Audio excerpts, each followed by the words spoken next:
भागीदारी निभाओ। Sir, pilot साहब ने आज कहा कि आप उन्हें अपने बेटे वैभव जी की तरह प्यार करते हैं। सही कहा, गलत क्या कहा है?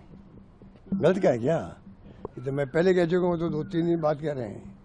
मैंने तो पहले ही कहा, हम बचपन में इनके घरों में आते जाते थे आपस के अंदर, और दोनों बच्चे की तरह थे।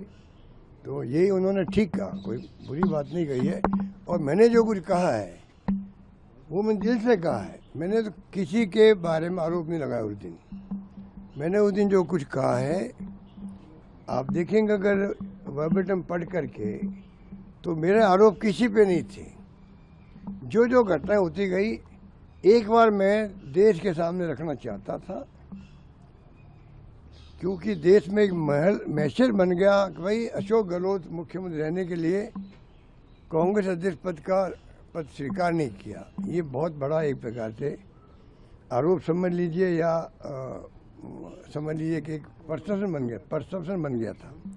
और मैं जहाँ कहीं गया हूँ हिंदुस्तान के अंदर, मेरे कितने ही मिलने वाले भी थे, मेरे दोस्त लोग भी थे, पॉलिटिकल कार्यकर्ता भी थे, सबके दिल में ये बात थी कि मुख्यमंत्री बन के रहना चाहता था, इसलिए वो रिवोल्ट हो गया। सच्चाई दूसरी थी। तो मैंने उस दिन जो है अपनी बातें जो मेरे दिल में थी, मैं जुबान पे लाया।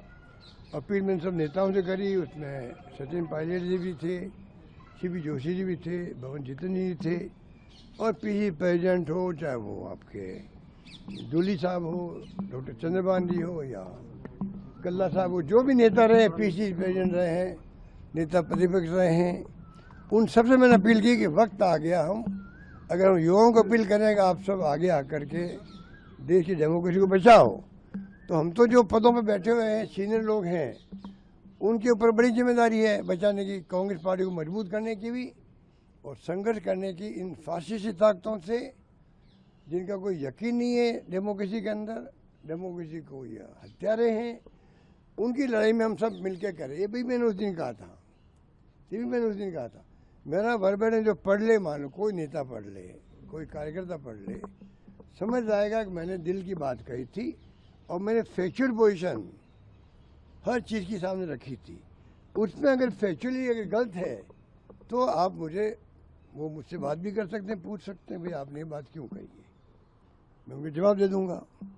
तो बाकी मैंने सिर्फ फैक्चुअल पोजीशन जो मेरे दिमाग में है, वो मैंने सिर्फ रखी है, मीडिया के माध्यम से पूरे देश के सामने रखी है, कि कोई ऐसा नहीं, वो पद मैंने उस दिन भी कहा था, वो इतना महत्वपूर्ण पद था, वो कौन छोड़ता उसको, बताइए, जिंदगी के अंदर।